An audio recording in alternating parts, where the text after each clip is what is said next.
Santo.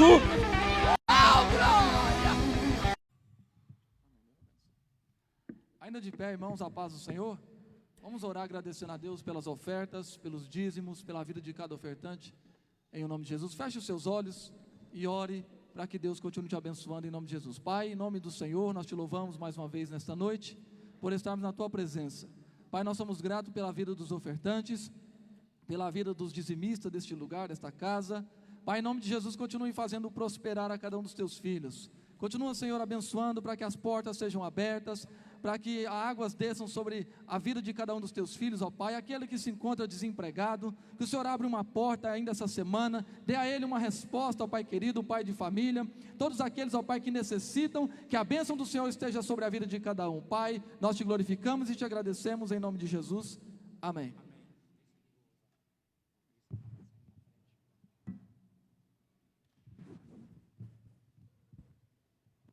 Meus irmãos, com muita alegria, vamos apresentar as pessoas que estão conosco. E antes, porém, nós temos agora a possibilidade da gente atender as crianças. Então, eu quero pedir às crianças até 8 anos de idade para acompanhar as professoras que estarão atendendo vocês ali embaixo com o culto com as nossas crianças. Irmã Ivanete, por gentileza. Quem mais que vai ajudar? Mariana, faz favor para a gente, recebe as crianças ali, encaminha elas, até 8 anos, crianças até 8 anos, obrigado. Melhorou o som aí, irmãos? Melhorou? Não melhorou? João, faz milagre aí, João. Irmãos, nós temos conosco o Silas Renato de Abreu. Fica de pé, Silas. Silas já está congregando conosco bastante tempo. Ele é vindo da igreja Deus é Amor. Tem bastante amigos e parentes aqui na nossa igreja. E a gente conversou com ele. Ele não poderá estar aqui no culto de ceia por motivo de trabalho. Então nós estamos apresentando ele para ser recebido como membro. A partir de hoje, os irmãos querem recebê-lo? Deus abençoe Silas. Sinta-se bem aqui entre nós.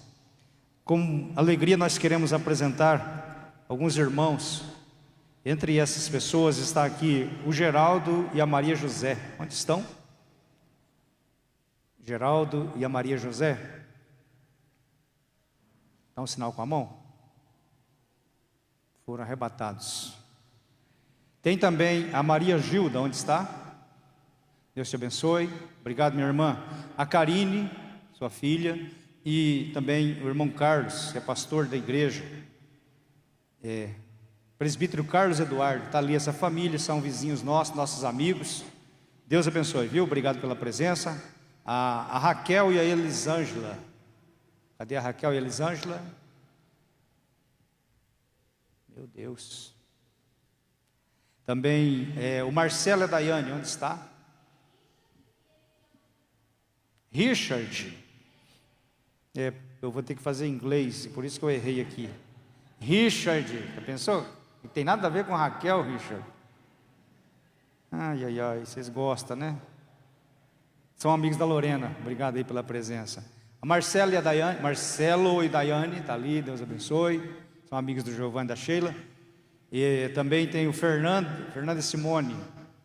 Cadê o Fernando e a Simone? Estão ali? Fique de pé, a gente quer apresentar vocês melhor para a igreja. Eles estão vindo, irmãos, para continuar congregando conosco definitivamente. Deus abençoe, viu? São amigos do pastor Davis, do Lucimar. Muito obrigado pela presença. Tem também conosco o vereador Josafá Anderson. Fique de pé, está ali, são amigos do irmão Antônio e da irmã Meire. Muito obrigado pela presença. Tem mais alguém que nos visita, que está conosco, e a gente quer conhecer vocês. Vamos dar o bem-vindo a todos eles. Sejam bem-vindos em nome de Jesus. Muito obrigado pela presença de todos os irmãos. Temos alguns queridos irmãos viajando, obreiros, mas temos a casa cheia. Eu gostaria de convidar a igreja para a gente ler a Bíblia Sagrada no Evangelho de Mateus, no capítulo de número 3. Evangelho de Mateus, capítulo de número 3. Se quiserem ficar de pé, a partir do versículo 11. A partir do versículo 11, não, o versículo 11. Evangelho de Mateus, capítulo 3 e o versículo 11.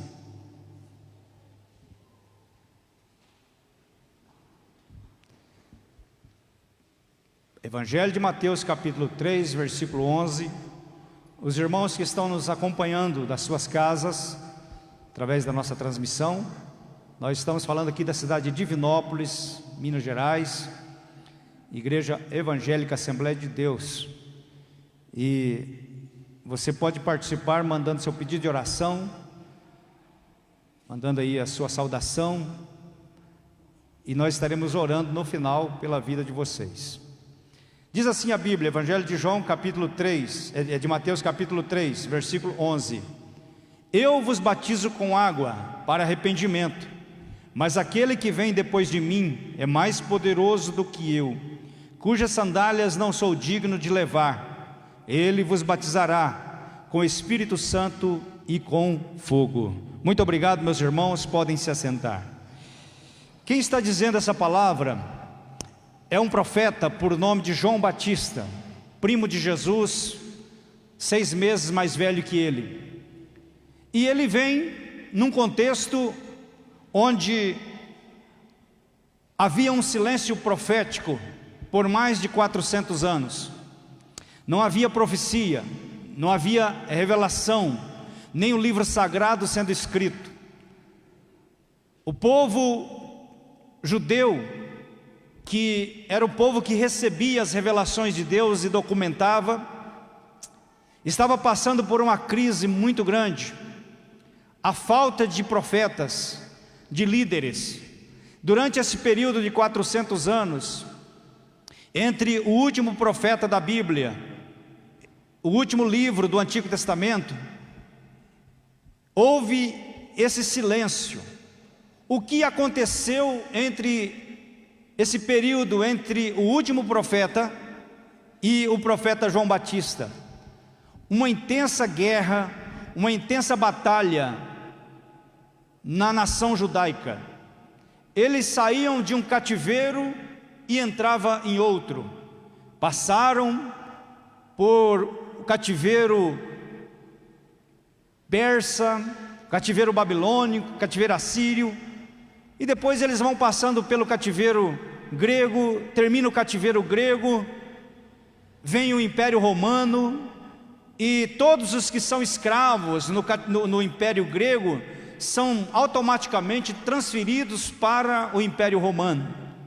E o Império Romano domina o mundo da época, impõe a sua cultura, impõe a sua cultura espiritual, e consegue dominar o mundo da época. Há um período chamado de Pax Romana, de 100 anos aproximadamente, que coincidiu com o período do nascimento de Jesus, e Paulo chama esse período de plenitude dos tempos, onde o mundo foi preparado para a chegada de Jesus, para a chegada do Evangelho. Durante o Império Romano, muitas rotas foram abertas, rotas marítimas, rotas comerciais, muitas rodovias foram construídas, e esse meio de transporte se desenvolveu, se modernizou. Tudo isso foi um preparo de Deus, para que quando o Evangelho chegasse, o mundo estivesse preparado para que o Evangelho fosse escoado a partir de Jerusalém para as demais regiões. Então João Batista vem como aquele que prepara o caminho, como aquele que vem abrindo rotas. E as pessoas olham João Batista pregando no deserto, estranham o modo de vida dele, e começam a perguntar se ele é o Cristo, quem ele é. E ele diz: olha, eu sou apenas uma cana açoitada pelo vento, eu sou uma voz profética no deserto. E João Batista começa a quebrar o silêncio profético. Queridos irmãos, quando a gente precisa romper com alguma coisa, quando a gente precisa romper com uma tradição, com um costume, quando a gente precisa quebrar alguns paradigmas, nós vamos ter dificuldade, porque as pessoas não vão compreender o porquê que isso está acontecendo. Então, na época de João Batista, que antecede João Batista, o mundo estava acostumado de um jeito. As pessoas transformaram a religião num ritual que era praticado por muitas pessoas. E João Batista chega para anunciar a chegada do reino de Deus. Mas ele chega também trazendo justiça, porque a Bíblia diz que o reino de Deus também é justiça. Não existe o reino de Deus sem justiça.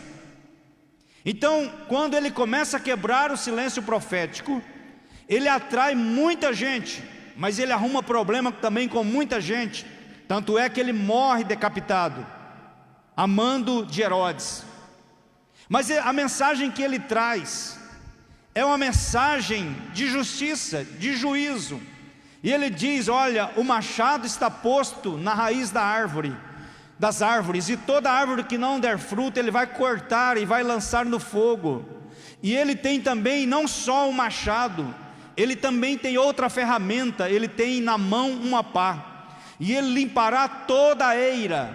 Ele vai fazer uma limpeza geral, ele vai preparar, ele vai agir, ele vai trabalhar. E as pessoas então começam a ficar incomodadas, e João agora assusta mais ainda a sua plateia. Ele diz: esse que eu estou falando, que vem depois de mim, é mais poderoso que eu não sou digno nem de carregar as suas sandálias, e ele vem para batizar com o Espírito Santo e com fogo, porque o meu batismo com água é para arrependimento, mas o que vem depois de mim vem para batizar com o Espírito Santo e com fogo.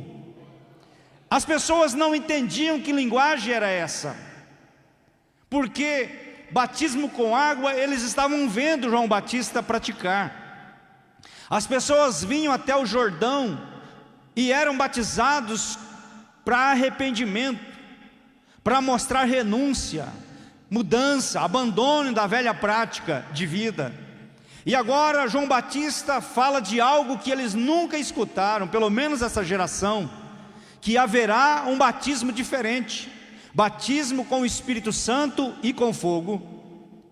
E logo depois Jesus aparece, e quando Jesus aparece, ele aponta: é esse aí que eu estou falando, é o Cordeiro de Deus que tira o pecado do mundo. E agora, depois que João Batista quebra o silêncio profético, que ele rompe com algumas tradições, com algumas cadeias, com alguns modelos, ele então passa o ministério para Jesus, ele passa essa ocupação para Jesus, ele começa a recuar, e logo em seguida ele é preso. Então qual era o trabalho dele? Preparar o caminho para a chegada de Jesus. E quando Jesus chega, as pessoas que estavam com João Batista começam a migrar para Jesus, inclusive discípulos de João Batista começam a migrar para o ministério de Jesus. E as pessoas agora perguntam: João Batista, você não está vendo aí que eles estão te abandonando? E João Batista responde: convém que ele cresça e que eu diminua. Está certo, o roteiro é esse, é necessário que Jesus cresça e que eu diminua. E Jesus vem, e ele começa a instalar o seu ministério. Muitas profecias estavam dependendo da chegada de Jesus para se cumprirem. Quando Jesus nasce, cerca de 300 profecias se cumprem no nascimento de Jesus. Mas havia ainda centenas de profecias que precisavam ser cumpridas durante o ministério de Jesus. E o que Jesus veio fazer no seu ministério terreno foi exatamente aquilo que ele apresenta no sábado na sinagoga, quando ele chega na sinagoga da cidade onde ele foi criado, e é lhe dado o livro para ler. Era livro do profeta Isaías, e ele abre no capítulo 61 e diz assim: o Espírito do Senhor é sobre mim, porque ele me ungiu para pôr em liberdade os cativos, abrir a prisão dos presos, os olhos dos cegos, e anunciar o ano aceitável do Senhor, o ano da justiça do nosso Deus. Quando ele termina de ler essa palavra, ele fecha o livro, devolve ao assistente e diz assim para a plateia: hoje se cumpriu esta escritura. Então Jesus começa a trabalhar, libertando, curando, transformando, ressuscitando pessoas, curando cegos, levantando paralítico, expulsando demônios e fazendo uma obra perfeita, completa, convencendo pessoas, testemunhando o reino de Deus, ensinando, tanto no templo, como nas sinagogas, como na beira da praia, no deserto também, ele começou a ensinar sobre o reino de Deus. Então há uma expectativa muito grande, de que o ministério de Jesus vem para produzir mudança, transformação, mudança de rumo, no destino, não só da nação de Israel, mas o destino da humanidade. E Jesus começa a colocar em prática, usar a sua autoridade, usar a sua soberania, usar o seu poder, usar o seu conhecimento, usar a sua filiação com Deus, e começa a trabalhar, começa a manifestar a glória de Deus. Pessoas vêm de longe para ouvir a pregação, o ensinamento de Jesus. Pessoas enfermas são trazidas e são curadas por Jesus. Crianças são trazidas e Jesus as abençoa, porque o ministério de Jesus era esse, de colocar em liberdade os cativos e anunciar o ano aceitável do Senhor. O ministério de Jesus se desenvolve. O ministério de Jesus agora começa a chegar no ápice, quando ele entra em Jerusalém, uma semana antes da sua morte. Ele é recebido como rei, ele é aclamado e é dito sobre ele: bendito o que vem em nome do Senhor. E Jesus é recebido por aquela plateia. Uma semana mais tarde, Jesus passa por aquela mesma rua, onde ele foi aplaudido, onde ele foi elogiado, foi aclamado. Agora, uma semana depois, Jesus passa na mesma avenida, carregando uma cruz sobre suas costas, indo em direção ao Calvário, e ali ele morre, ele entrega a sua vida, ele consuma a obra de Deus, ele entrega ao Pai o controle das coisas e diz: está consumado, a obra foi realizada. Seu corpo é tirado da cruz, é colocado num túmulo, mas no domingo de manhã, de madrugada, ele se levanta da sepultura e diz: eu trago comigo as chaves da morte e do inferno, todo poder é me dado nos céus e na terra. Ele passa algum tempo com os discípulos, depois da sua ressurreição, 40 dias, às vezes ele aparece, faz uma visita, faz uma reunião, dá algumas instruções, mas ele desaparece. Porque agora ele tem corpo glorioso, ele transita entre o céu e a terra, ele vai ao Pai, ele desce na terra, ele vai ao Pai, ele desce na terra, ele visita todos os lugares, proclamando a sua vitória sobre a morte, sua vitória sobre o pecado e sua vitória sobre Satanás. E ele, na última reunião, quando ele dá as ordens para os seus discípulos, ele diz: olha, vamos ali comigo ao Monte das Oliveiras. E no Monte das Oliveiras, ele começa a se despedir dos seus discípulos, ele começa a subir aos céus, à vista de 500 pessoas, e eles começam a assistir Jesus se elevando, ele vai subindo, ele vai se elevando, e ele é recebido numa nuvem e se oculta. Quando eles olham, Jesus desapareceu, mas os anjos vieram e pararam ao lado dos discípulos e disseram: varões galileus, por que estáis olhando para o céu? Esse Jesus que vocês viram subir, do mesmo modo ele vai descer na terra. E aí se passa 40 dias da ressurreição de Jesus. Pois bem, eu falei tudo isso para que gerasse uma expectativa na sua mente. Se João Batista, no início do ministério de Jesus, diz assim: quem vem depois de mim é mais poderoso que eu, e vos batizará com o Espírito Santo e com fogo. Aí Jesus implanta o ministério, prega, ensina, cura, liberta, expulsa demônio, ressuscita morto, morre na cruz, ressuscita ao terceiro dia, sobe. Aonde foi parar a promessa de João Batista? Aonde foi parar essa palavra? Se durante o ministério de Jesus, nem com água ele batizou ninguém, porque a Bíblia diz que ele mesmo não batizava, eram os discípulos que batizavam. Então aonde fica a palavra que João Batista deu àquela plateia no deserto da Judeia? A Bíblia diz que a palavra de Deus, ela desce, sai da boca de Deus e vem, e ela não volta vazia, sem antes fazer o que lhe apraz. Mas aonde está a promessa? Aonde está o cumprimento da palavra? Cadê o batismo com o Espírito Santo e com fogo? Mas Jesus havia orientado os discípulos. No capítulo 14 de João ele diz: eu não vou deixar vocês órfãos, vou chegar no Pai e vou rogar para que ele envie outro Consolador, estará convosco para sempre. Mas bem a miúde ele orientou os discípulos: fiquem em Jerusalém, até que do alto sejam revestidos no poder de Deus. E os discípulos vão para um cenáculo, a casa de Maria, mãe de Marcos, na periferia de Jerusalém. E ali eles ficam 10 dias orando, buscando, consagrando obreiro, fazendo as tratativas da obra que o Senhor tinha colocado na mão deles. E por 10 dias eles ficam no cenáculo. Chega-se então o dia de Pentecoste, 50 dias depois da Páscoa, por isso o nome Pentecoste, de 5. Então chega o dia de Pentecoste, é uma das festas mais importantes da cultura judaica.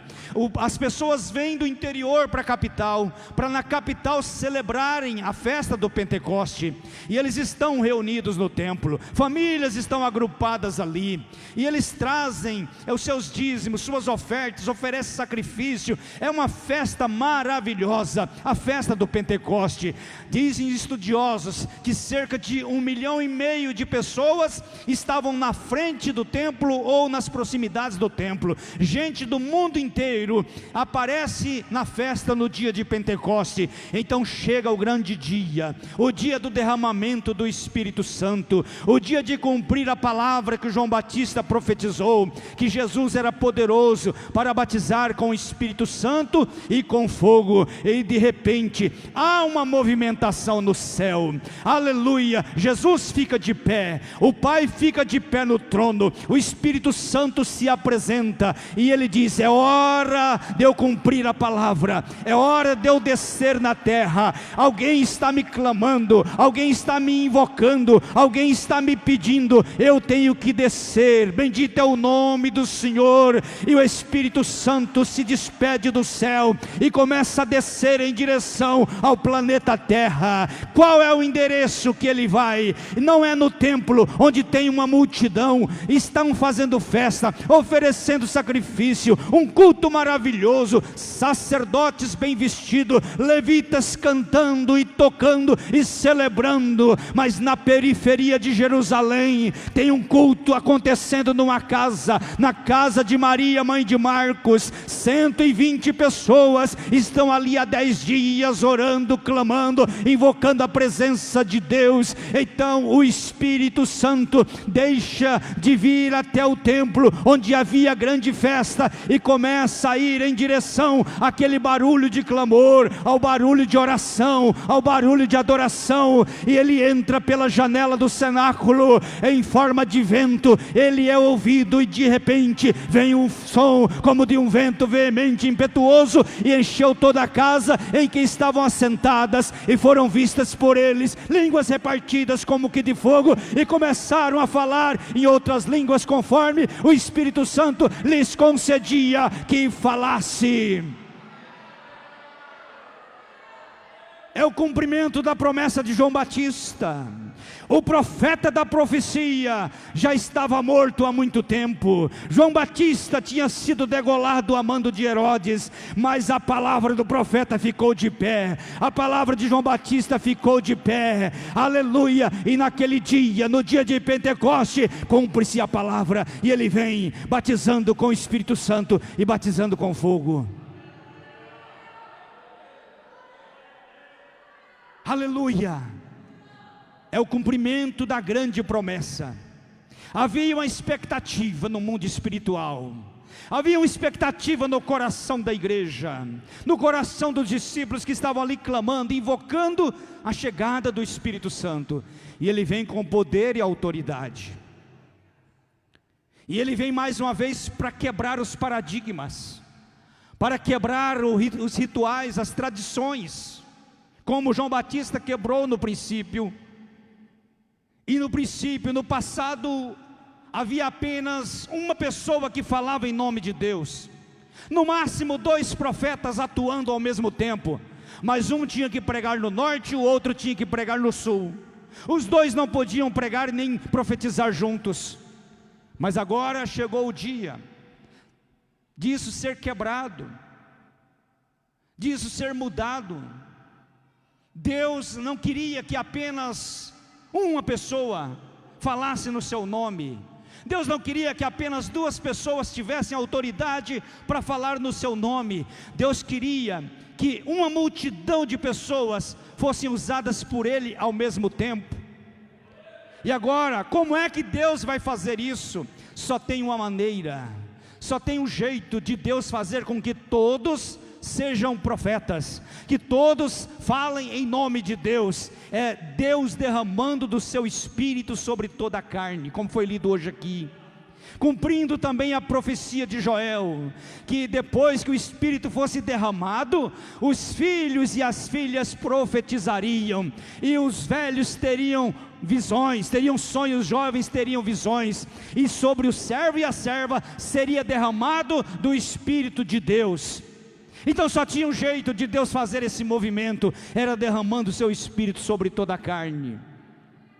E esse Espírito vem, e esse batismo com o Espírito Santo e com fogo acontece no dia de Pentecoste, para mudar a história da humanidade, para mudar a história da igreja. Para que batismo com o Espírito Santo?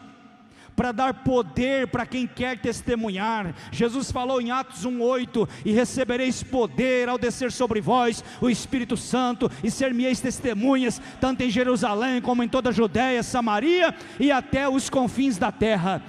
Só tem um jeito da igreja fazer o seu trabalho, é na autoridade do Espírito Santo de Deus. Aleluia! O batismo com o Espírito Santo, para quem não sabe, é capacitação para a igreja trabalhar, é poder de Deus, é revestimento, é autoridade, é unção, é virtude para as pessoas trabalharem para Deus.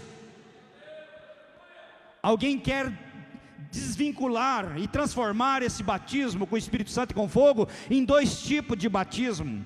E alguns dizem assim: bom, o batismo com o Espírito Santo é uma coisa, com fogo é outra. E quando eu fui olhar sobre isso, sobre essa ideia, as pessoas que não têm a fé, a coragem de buscar o batismo com o Espírito Santo, ficam inventando coisas, interpretações, para poder não clamar pelo batismo com o Espírito Santo, não buscá-lo, não querê-lo.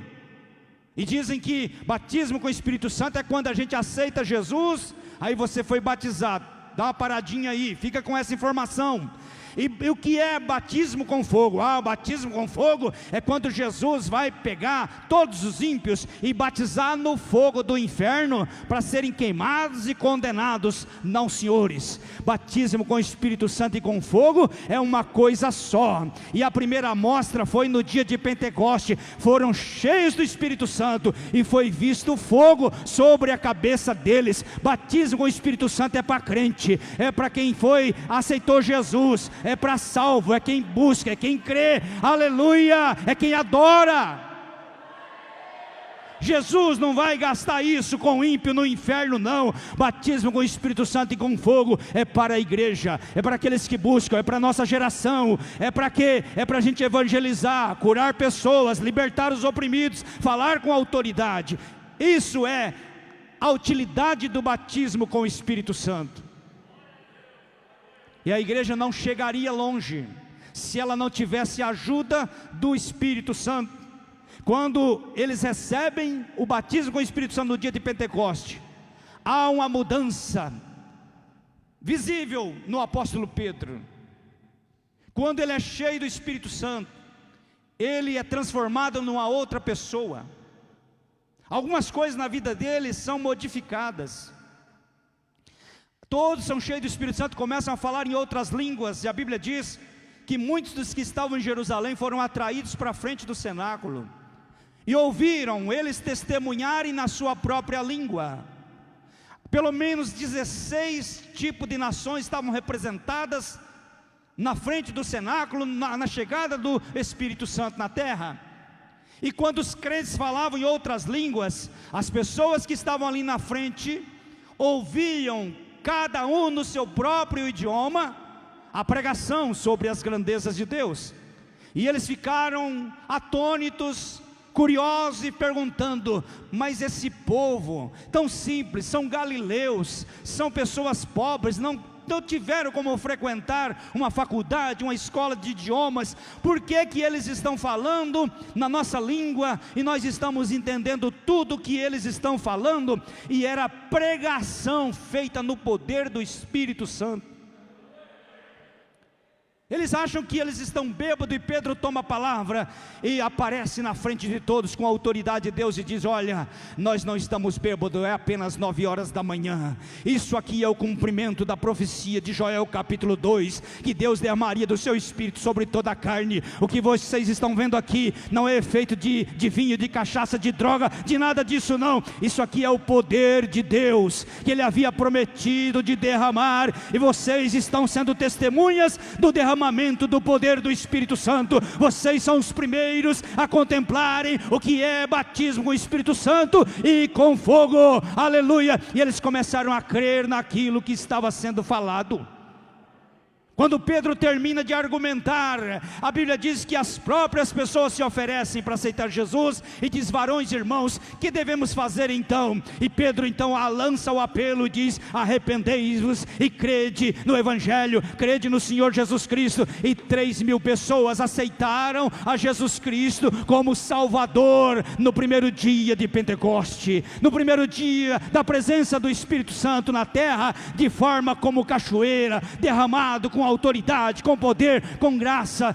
3.000 pessoas aceitaram Jesus. E dali para frente a igreja não para mais. No capítulo 3, Pedro e João vai para o templo cheio do Espírito Santo. O coxo da Porta Formosa é curado.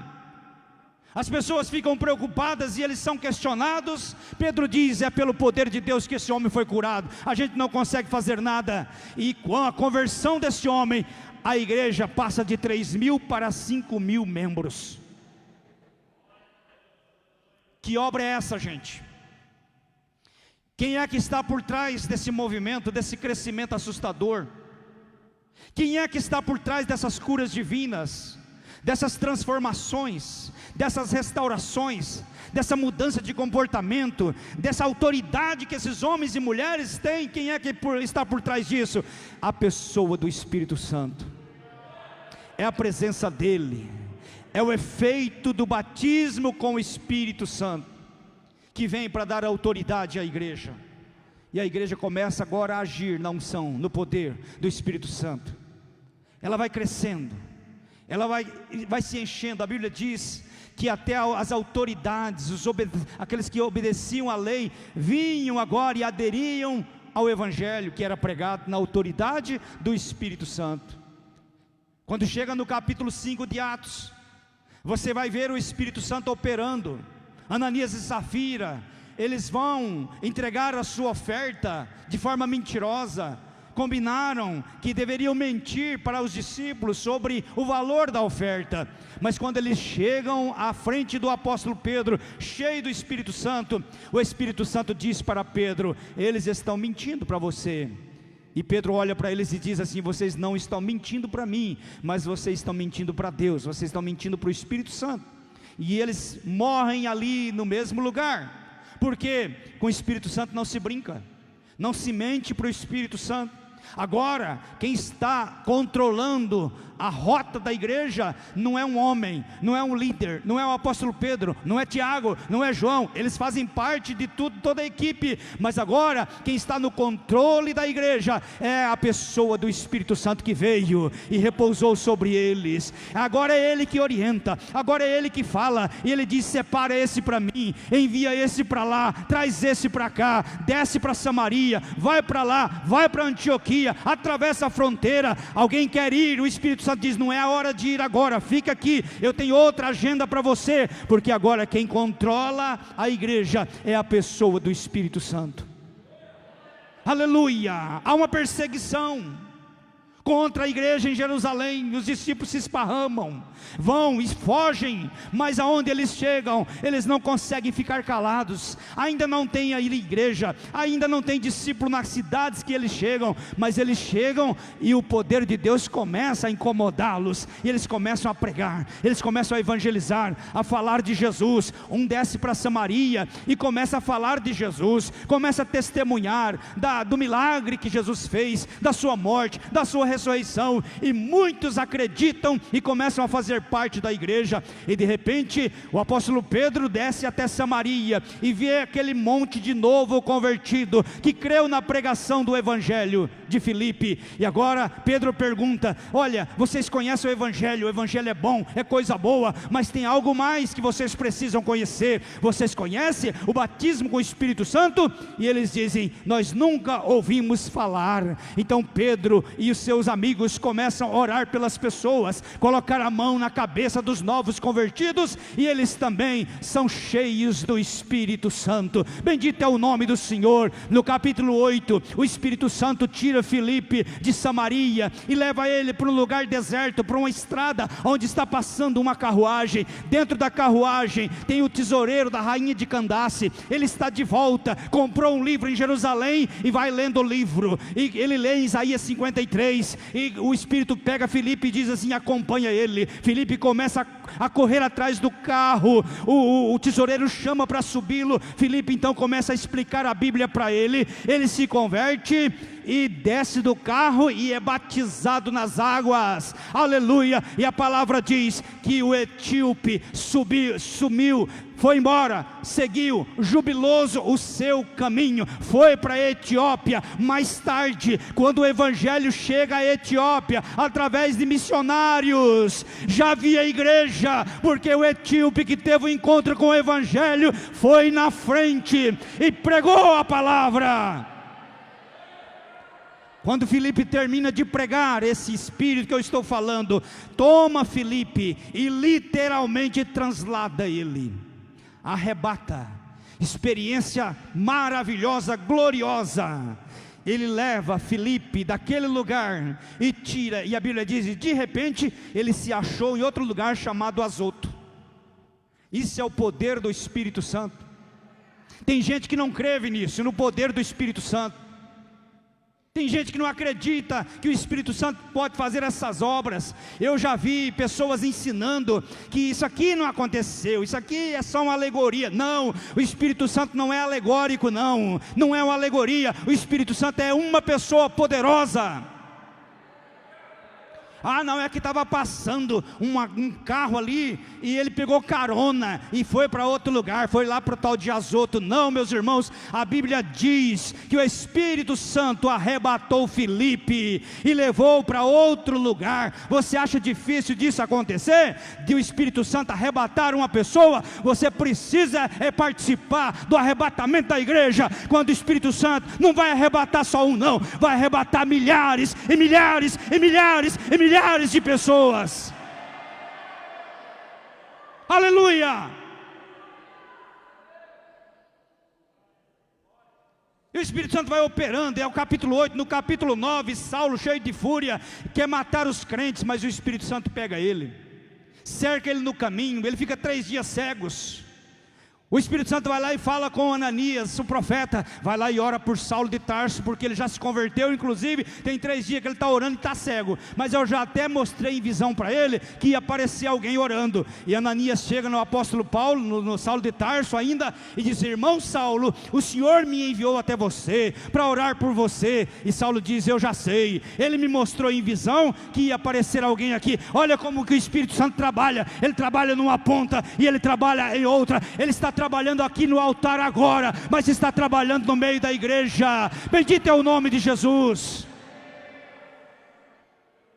E a Bíblia diz que quando ele ora por Saulo de Tarso, ele é cheio do Espírito Santo. Capítulo 9, no capítulo 10, Pedro é chamado para pregar na casa de Cornélio, da corte italiana. E quando Pedro chega para pregar na casa de Cornélio, Cornélio chama a família, chama os amigos para ouvir a pregação. Quando o apóstolo Pedro está ministrando a palavra, esse Espírito maravilhoso que opera, que se manifesta, desceu sobre Cornélio, sobre toda a família e sobre todas as pessoas que estavam dentro da casa, ouvindo a pregação do apóstolo Pedro. Essa é a obra do Espírito Santo. Agora, se a igreja primitiva dependeu do Espírito Santo para trabalhar, para agir, para operar, para fazer tudo, quanto mais nós que estamos vivendo numa época difícil, tremenda, onde o mundo está de cabeça para baixo, onde o evangelho é questionado, é duvidado, onde até as operações do Espírito Santo as pessoas querem testá-la, querem ver se é verdade ou não, só falta querer levar para laboratório. Esses dias eu vi um pastor ensinando sobre isso, e eu fico irado, revoltado com essas coisas, que eu acho que quem não crê no poder do Espírito Santo não tem que dar opinião, não tem que dar palpite. Você pergunta para uma pessoa dessa aí o que é Espírito Santo, ele não sabe, ele só sabe aquilo que ele leu, que ele aprendeu. Mas agora você pergunta para um analfabeto o que é batismo com o Espírito Santo, ele te explica direitinho. É porque inclusive eu gravei culto da Assembleia de Deus e levei para os meus equipamentos, e aí eu comecei a ouvir aquelas línguas que eles falam, e eu não identifiquei essa língua. Ela não é italiano, não é inglês, não é francês, não é árabe, não sei o que, não é japonês. Essa língua que eles falam aí na Assembleia de Deus, na Deus e Amor, nas igrejas pentecostais, nós levamos para o estúdio, e a gente repetiu, ouviu e ouviu de novo, e essa língua não é conhecida, não é árabe, não é nada disso. Então nós achamos que essa língua é euforia. Eles inventam essa língua na hora, para poder ficar falando aí, eles perdem o controle, ficam histéricos. É lógico que essa língua pode levar para o melhor estúdio, e não vai descobrir que idioma que é, porque essa língua vem de Deus, ela vem do céu, não se aprende na terra, não se aprende aqui, se fala no poder do Espírito Santo, se fala na autoridade do Espírito Santo. Então não adianta testar, não adianta levar, sabe, até os milagres que Deus opera, não adianta levar para o laboratório, para o médico. Eles ficam espantados, mas não conseguem explicar como isso aconteceu. Isso aí tem possibilidade de 1 bilhão, pode acontecer uma vez. Não, meus irmãos, eu creio em milagre, creio em batismo com o Espírito Santo, creio em língua estranha, creio em profecia, creio nos dons espirituais. Eu já vi Deus fazer, e eu creio nisso. Um dia eu orei para uma irmã, e passou-se muitos anos, e eu fiquei sabendo do testemunho depois. Quando eu orei por ela, eu não me lembrava que eu tinha orado por essa irmã. Ela pediu oração dizendo: olha, eu tenho que fazer uma cirurgia no coração, e eu estou com medo de fazer essa cirurgia. Ora por mim que eu creio que Jesus cura. A gente orou, passou-se muito tempo. O pastor dela um dia me encontrou e falou: sabe aquela irmã que vocês oraram? Ela levou uma bronca do médico, porque ela foi lá no médico, e ela não apareceu para fazer a cirurgia. Ela se sentiu curada, e aí não procurou mais o médico, deixou passar. Quando ela foi no médico, o médico começou a brigar com ela, porque ela marcou o dia de fazer a cirurgia, fez os riscos cirúrgicos, fez tudo, e não apareceu para fazer a cirurgia. Aí o médico recebeu, deu uma bronca nela, falou: agora eu estou entendendo o que a senhora fez. Bonitinha, né?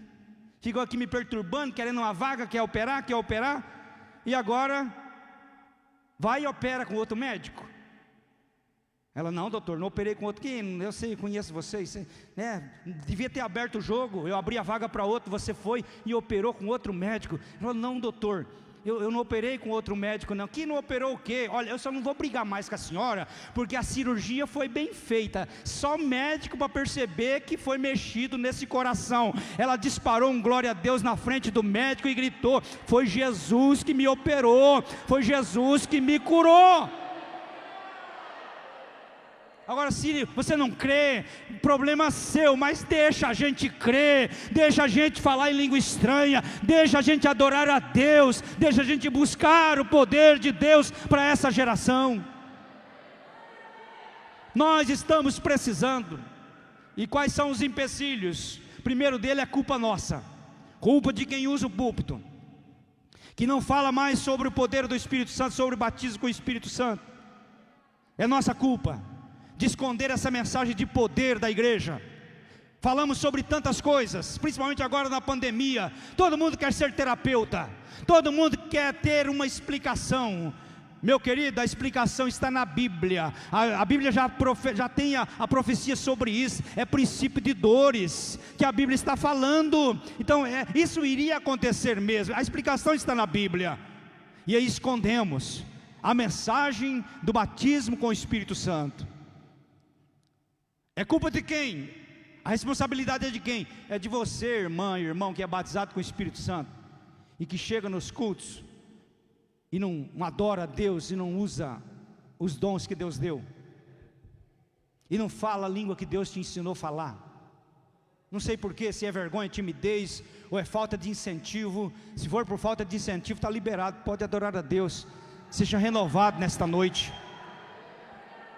Eu aprendi diferente. A gente tem que sentir primeiro. Não está sentindo nada, vai nessa. Quando é que você vai sentir? Começa a adorar a Deus e glorificá-lo. Daqui a pouco você vai estar falando automaticamente. Irmãos, quantas pessoas foram batizadas com o Espírito Santo, só falaram em língua no dia do batismo e nunca mais. Eu tenho uma palavra para você. O Senhor quer renovar isso. O Senhor quer renovar essas línguas aí. Se eu fosse você, já estaria adorando, já estaria dando partida nesse motor frio aí. E João Batista profetiza acerca do Espírito Santo, do batismo com o Espírito Santo na pessoa de Jesus. Jesus vai ao céu, fica 10 dias, e ele envia o Espírito Santo sobre a igreja. Quando a gente aceita Jesus, quem é que faz o trabalho? É o Espírito Santo, que nos leva até Jesus, e no processo da salvação, o Espírito Santo nos batiza em Jesus. Agora, o batismo com o Espírito Santo é o contrário. O Jesus, ele pega você e leva e batiza dentro do Espírito Santo. O primeiro processo de salvação é o Espírito Santo te batizando em Jesus, para salvação. Agora, para capacitação de poder de Deus, de autoridade, Jesus pega e batiza no Espírito Santo. São dois processos. Batismo com o Espírito Santo não quer dizer salvação, não é nada disso. Salvação é aceitar Jesus como Salvador. Batismo com o Espírito Santo é capacitação no poder de Deus para trabalhar, para pregar, para adorar, para louvar, para ensinar, para cantar, para tocar, aleluia, para falar de Jesus, para curar enfermo, para libertar oprimido, expulsar demônio, aleluia, glória a Deus. É isso que é a capacitação do Espírito Santo, para a gente ter autoridade sobre essas coisas, para não ser enganado, não ser passado para trás.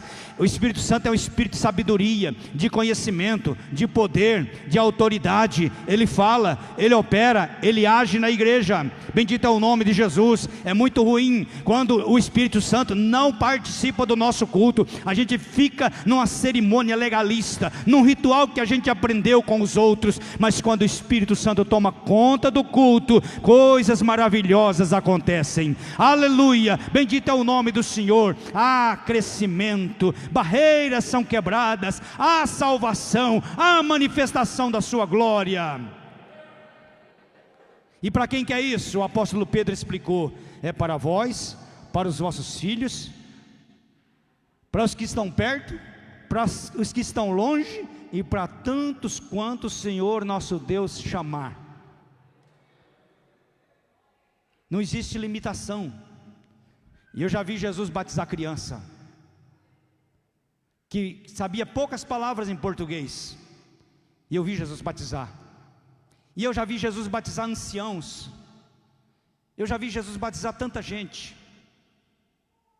E um dia eu estava orando para Jesus batizar com o Espírito Santo na cidade de Pimenta Bueno, Rondônia, um culto de jovens como esse aqui. E tinha um menino na igreja que a gente conhecia ele e era difícil de comunicar porque ele era mudo e surdo. Mas durante o culto, esse menino adorava a Deus batendo no peito e mostrando assim, batendo no peito e fazendo assim, batia no peito e fazia assim, batia no peito. Era a adoração dele. Quando ele percebia que estava todo mundo cantando, adorando, ele entrava no meio também. Era mudo e surdo, mas ele batia no peito e apontava para o céu, batia no peito e apontava para o céu, batia no peito e apontava para o céu. Era a adoração dele.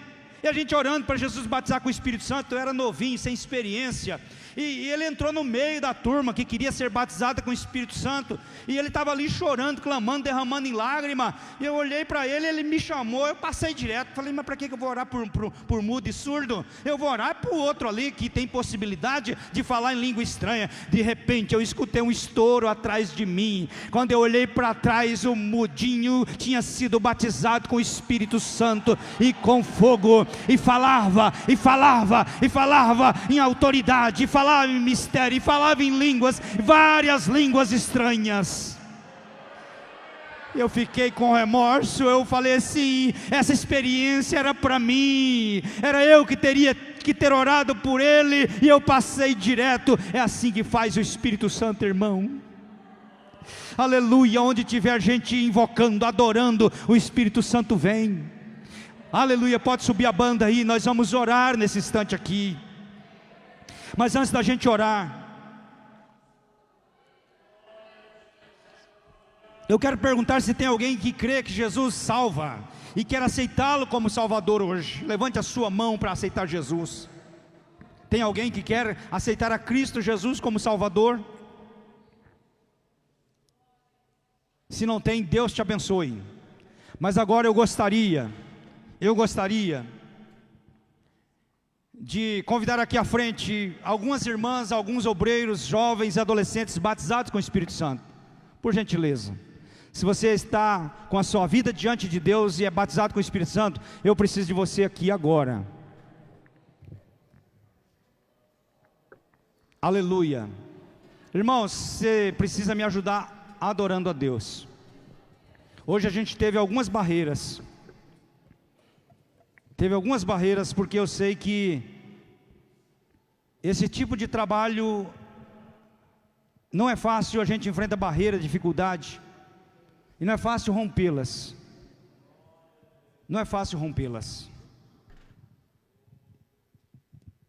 E eu preciso que a igreja nos ajude intercedendo. A outra pergunta que eu quero fazer, eu queria que você fosse sincero com você mesmo.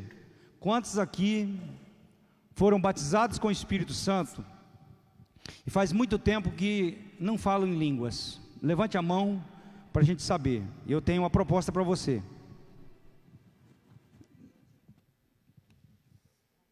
Muito bem. Você crê que Jesus pode renovar isso? Não é que você perdeu o batismo. Você precisa se alimentar mais das coisas de Deus e voltar ativo. Agora, quantos são batizados com o Espírito Santo?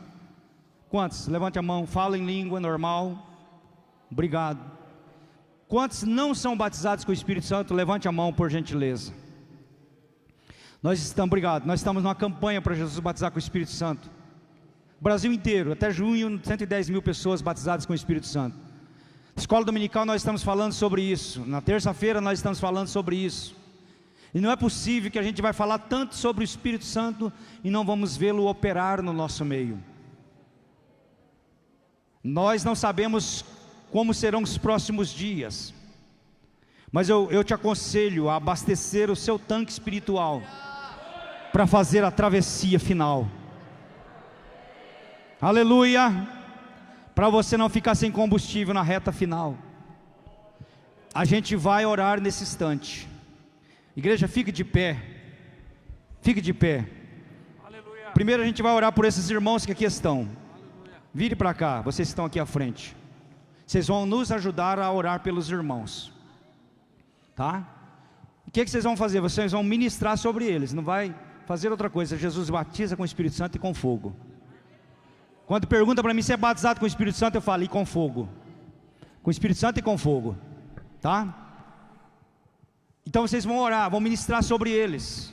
Assim que Jesus batizar, vocês vão identificar se eles estão falando em línguas. Aí nos avise, para a gente ter um controle. Tá bom? Quando Jesus batizar com o Espírito Santo, você não precisa ficar preocupado. Ah, eu estou pecando contra Deus, eu estou blasfemando. Não, o diabo está muito longe daqui nessa hora. Tá? Entregue sua mente para o controle do Espírito de Deus. Eu quero que os irmãos que são batizados com o Espírito Santo nos ajude enchendo esse lugar de línguas estranhas. Seja renovado no poder do Espírito Santo.